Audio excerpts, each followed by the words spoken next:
got me here, I think, was Tim, because we have kiddos that are in Cub Scouts together. So after Cub Scouts last week, he was like, hey, what are you doing next Tuesday? So I was like, so I guess I'm coming to Boone. But that can show you what networking will get you. We have gathered probably 80% of our customers by this right here. We do very little marketing. We have the website, we have a Facebook page, and then it's kind of a sad story. We lost her last year, but we had a pig named Petunia, and I think she probably brought us 20 to 30% of our customers that came in, because they would come in for her. They wouldn't come for the fishing or all the other stuff that we do there. They would come in to see what Petunia was up to for the day. But anyways, let me give you just a really quick background of how I got up here. So I'm originally from Alabama. When I graduated from community college, or from high school and started community college, I was like, what do I want to do? So I was like, oh, I like mystery, and I like adventure and excitement, and I'm like, I'm going to be an FBI agent. Well, to do that, I had to go through police courses and criminal investigation and all that jazz, and I was like, oh, I don't want to do that. That's too dangerous.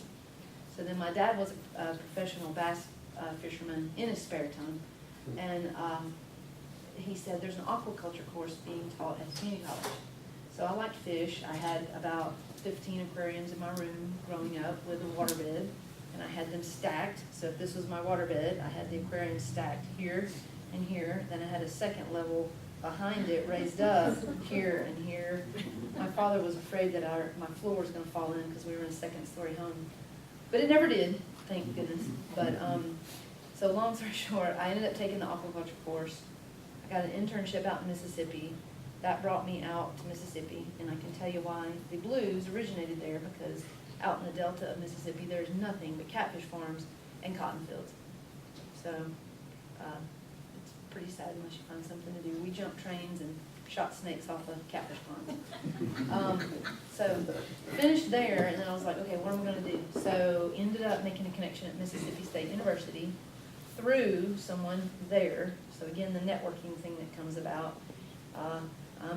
You can tell already, I'm a jibber jabber when I get going.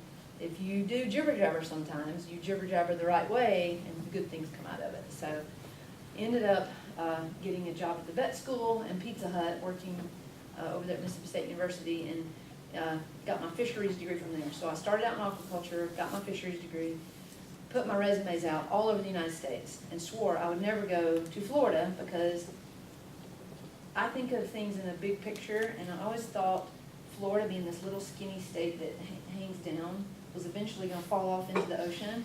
And so I thought, I'm not going to make a career there and live my life there just in case it drops off into the ocean.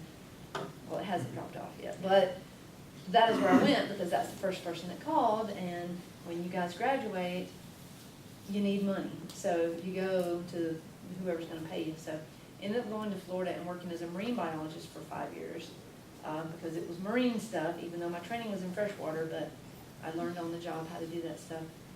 Worked there for 5 years, and then came up here to the mountains 2 summers in a row, and I fell in love with it. And I was like, oh my gosh, like the energy. I don't know if y'all believe in energies, but we all have electrical impulses in our bodies and energy. And if you haven't learned already to hang out with the positive people, keep yourselves away from the negative people, you will be a much happier person because you don't take on their negative energy and stuff. But the energy was just pulling me up here. So we made a 5-year plan to move up, sell things. We lasted 2 years and just sold everything and I moved up without a job, basically. I thought, I got a great resume. I started out, and I've always been a go-getter, so when you can do internships, when you can do volunteer things, build that resume as thick as you can and do a lot of diversified things. That way, you know, if you don't want to go straight into one thing, you could pick 10 different things you could go into. Keep it around your goal of what you want to do. So I kept everything around the biology or biological world. But I thought, God, I'll be able to get a job somewhere. But when you move to Todd, and there's a general store, a bakery, a post office, and 2 churches, there wasn't anything. in Todd for me to do. And then it was like, golly, I don't want to travel. So I put my resumes out, and I got called to Wilmington. I got called to Raleigh. I got called to Charlotte. I got called to all these places for biology positions, but I want to be in the mountains. So what can I do here in the mountains? So that's when River Girl came about, which almost got named River Rat, because those are my two nicknames at Mississippi State, because anytime the grad students needed an undergrad to go out to the river to set hoop nets for catfish this big, I was like, me. Okay, River Rat, okay, River Girl, let's go. I'm like, whatever, and we go out and like set nets and then camp out overnight and go back and catch them the next day. Our biggest fish out of the 5 years I was there was an 80-pound flathead. And if y'all don't know what a flathead catfish is, it is much different than channel cat or blue. They only eat live food, so they're going to taste a lot better than the other two are. So if you like catfish, definitely try a flathead. But the only way you can get one is to go catch it, because they don't sell them commercially. So, so River Girl, so it got named River Girl. Do I push the little arrow that goes that way? Yeah? Okay. So, I opened it in 06, moved up here in 05, opened it in 06.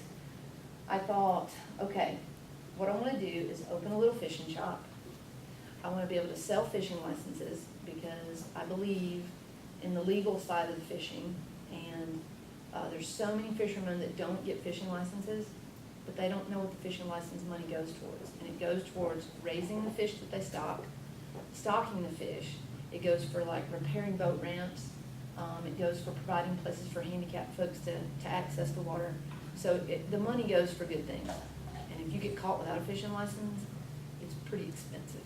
So I had an old guy, an old local, that said, I don't need a fishing license. I've fished these waters for 30 years. I ain't need a fishing license. I said, okay. I said, but I got them here if you want to buy them. And I don't make any money off selling the licenses. It's the same fee no matter where you go. So that guy comes back in about 3 months later, and he has this ball on face and ropes in. I met that guy you're talking about. He's up $100. I said, now see, if you bought a license for $50, you'd have saved $80 right there. So he bought him a license. But anyway, but it was just to provide the license, to teach people how to fly fish. I build rods and tie flies. So it was just basically to have a cool little fishing shop. So I opened it in the bakery, and I was there for about 3 months, and then I moved over into the old train depot that sits next to the post office. That's when things got really crazy. Did you open it in the bakery of the Todd store? So not the general store, but the bakery mercantile. Okay. So it's Caddy Right Corner. around it. Yeah, it's Caddy Corner, and I kind of miss it, because I was upstairs. I could go down and get a chocolate chip cookie whenever I wanted. Get some chocolate whenever I wanted. Now I got to walk 75 yards. Or I send this one over here. This is my son Finn. So I send him over on his ATV.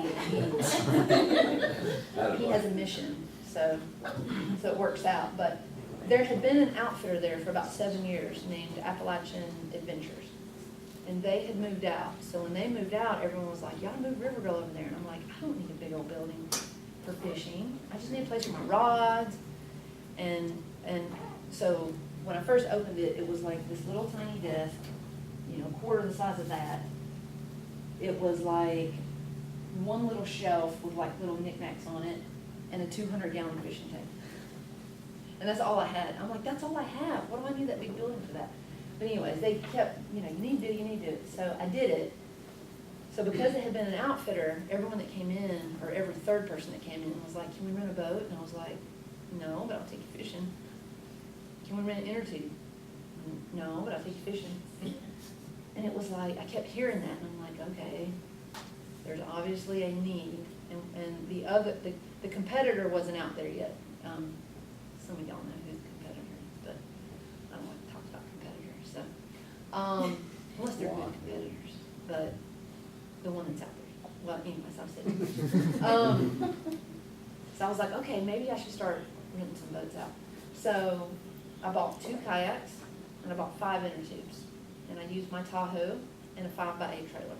And it was the most rigged up thing you've ever seen in your life. But I would throw them on top of the Tahoe and strap them down, and I'd throw them in the back of the 5x8 and strap them down. But that was when we first started, so now we've got single kayaks, we've got tandem kayaks, we've got fishing kayaks, we've got canoes, we got a paddleboard, what else do we have? Oh my gosh. Do you have the rabbit suit, the bunny suit? Yeah, well, that's, I do that every Easter for him. I started doing it for him when he was 2 years old. And I get into that kayak and I float down to the Todd Island Park. And, well, I floated down to our house to begin with. And the first year I did it, people will be coming along Railroad Grade Road. So it's 11 miles of train bed that used to be out there, and now it's just a paved road.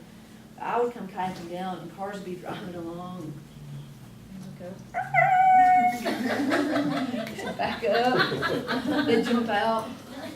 They're like getting pictures of it. And so the next year, families were like, "Are you gonna do that?" "Oh, it's okay, I'm not gonna answer, it's okay." Thank you. I gotta teach him how to answer the phone. So now, I've done it he's gonna be 8 in November, so I've done it 6 years in a row now. Now I